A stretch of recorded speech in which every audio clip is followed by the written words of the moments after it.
We're at the 7th Annual Artivist Film Festival in New York, where I just had the opportunity to interview Andy Nibley, the director of Madonna of the Mills. A heartfelt story that touches on puppy mills and their unsanitary conditions and what's being done to improve the situation. It's a story everyone will want to see.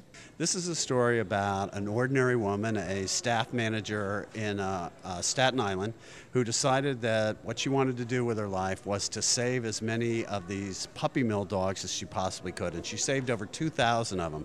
And basically, these are dogs that produce puppies that are sold in pet stores. They spend their entire lives in little cages the size of dishwashers. They never get let out, they never get petted, they never play with toys. They spend their entire lives in these little cages.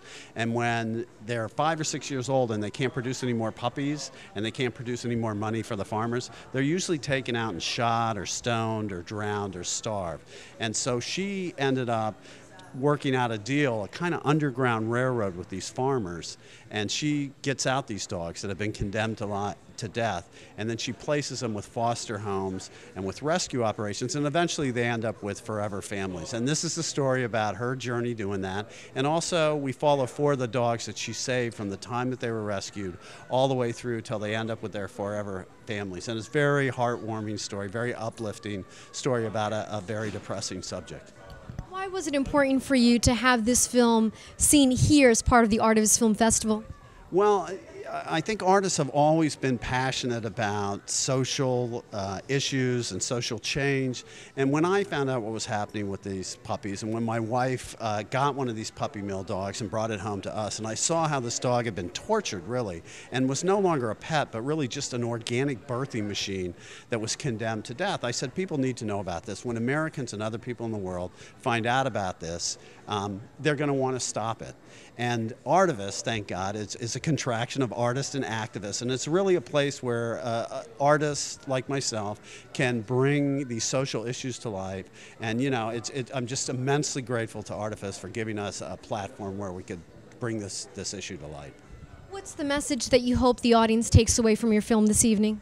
Well, don't buy from pet stores. These pet stores should be selling bowls and leashes and puppy chows the way that they used to.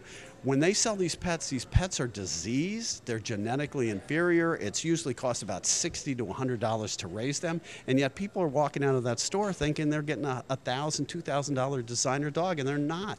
They're getting an inferior product at an inflated price, and those puppies are the lucky ones because they get out of these puppy mills, these concentration camps, these prison camps.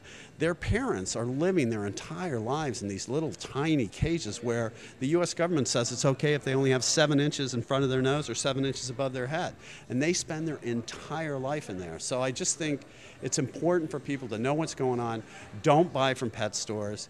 There's millions and millions of animals that are being euthanized in this country every day. You know, pick one of them. They need a loving home. You can provide that for them, and they make wonderful pets. Do you think the Artivist Film Festival can really make an impact on society? Absolutely think so. You know, they honored Peter Fonda this year. Sean Penn was there. These are artists who have spent their lives really trying to do important films that mean something. And the big studios now, they don't have the money or the inclination to get behind a lot of these independent films. So a festival like Artivist is the only place a lot of us can go to when we have these important messages. And I think they do have a huge impact on people.